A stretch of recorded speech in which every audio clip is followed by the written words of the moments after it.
Donc, je m'appelle Limi Avit et je suis comédienne, chanteuse et là, un petit peu metteur en scène, plus dans ce cadre-là.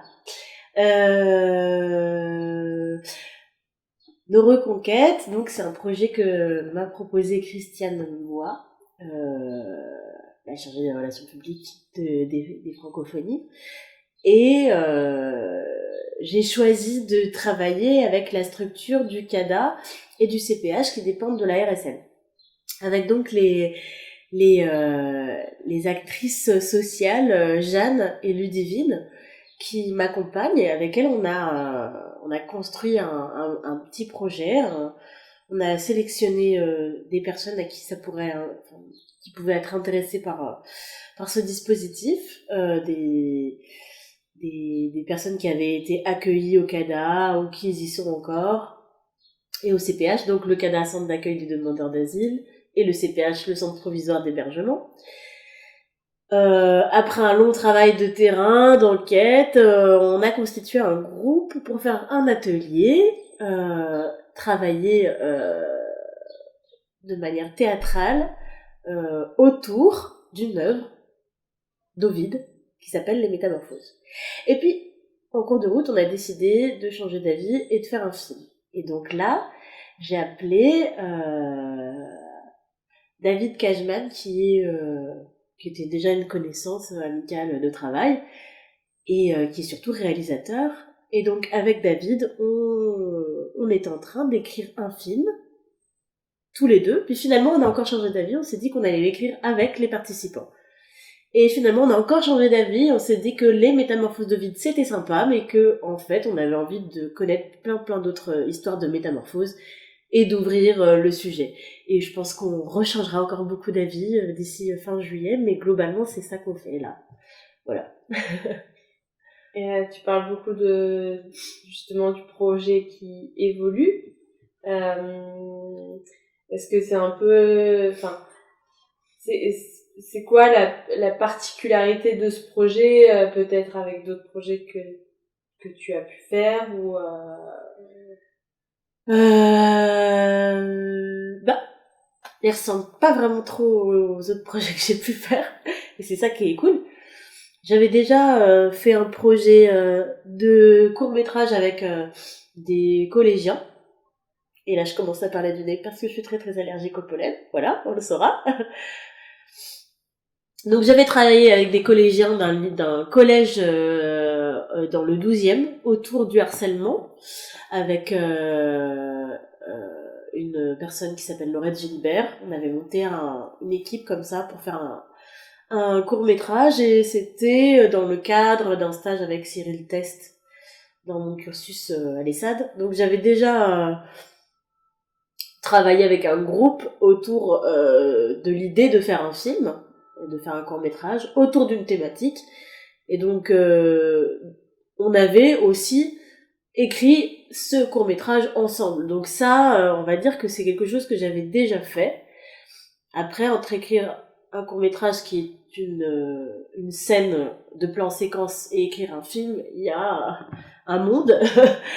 Et mais bon, en fait, je crois que de par mon cursus à l'ESSAD et ensuite, de par la suite, j'ai été beaucoup formée à l'écriture collective.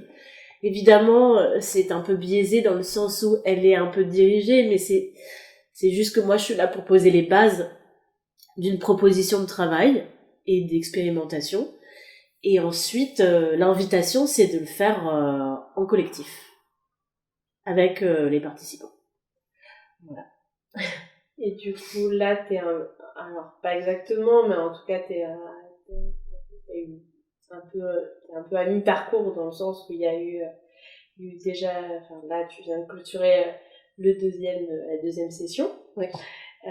Sans parler de toutes tes rencontres avant. D'ailleurs, tu pourras peut-être nous en dire quelques mots. Ouais.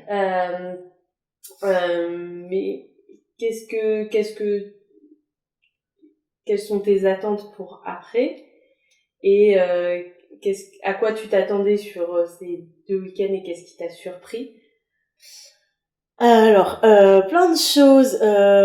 Donc oui, effectivement, je suis à mi-parcours dans le sens du temps qui m'était imparti pour réfléchir et mettre en place ce projet, et puis du temps que on s'était donné avec Christiane, du temps que j'ai proposé aussi à David par la suite, et donc qu'on s'est proposé pour mettre en place des ateliers.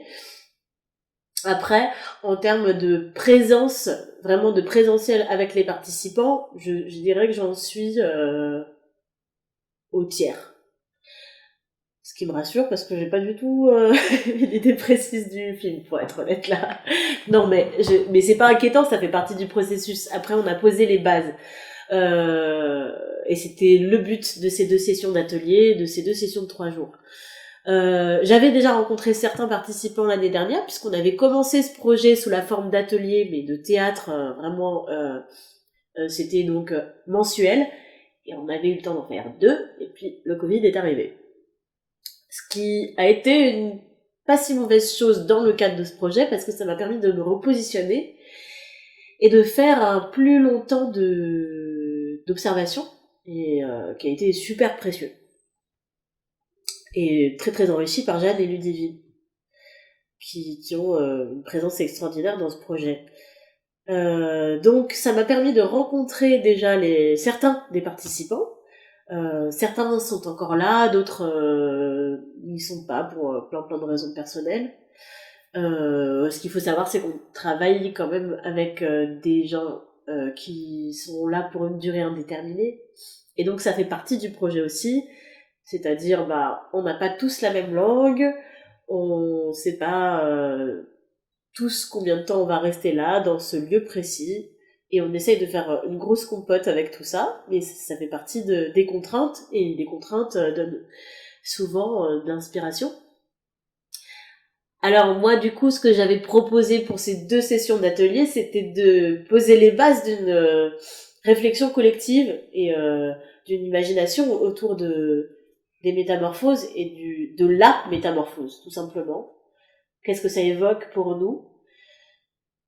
Et des mythes, des légendes, plus largement, pour ouvrir et puis pour les rencontrer aussi, pour rencontrer quels sont leurs mythes, quelles sont leurs métamorphoses.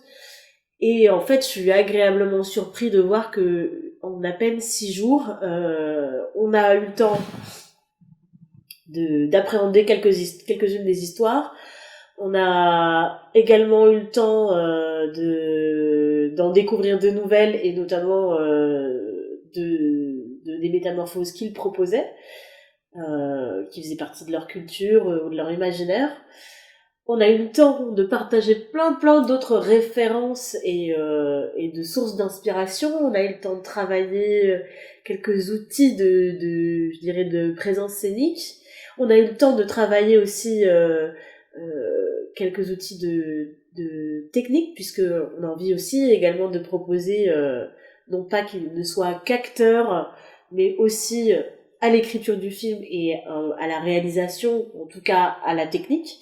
Donc ça va être un gros boulot, mais c'est aussi les bases d'un travail collectif.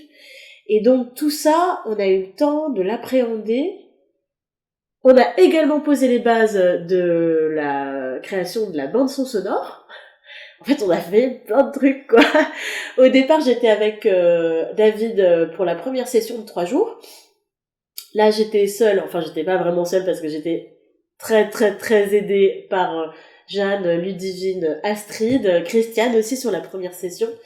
Et donc, c'était hyper précieux parce qu'il y a beaucoup d'inconnus à gérer, comme des enfants, des gens qui viennent en retard, des gens qui savent pas comment venir, enfin bon, plein de choses.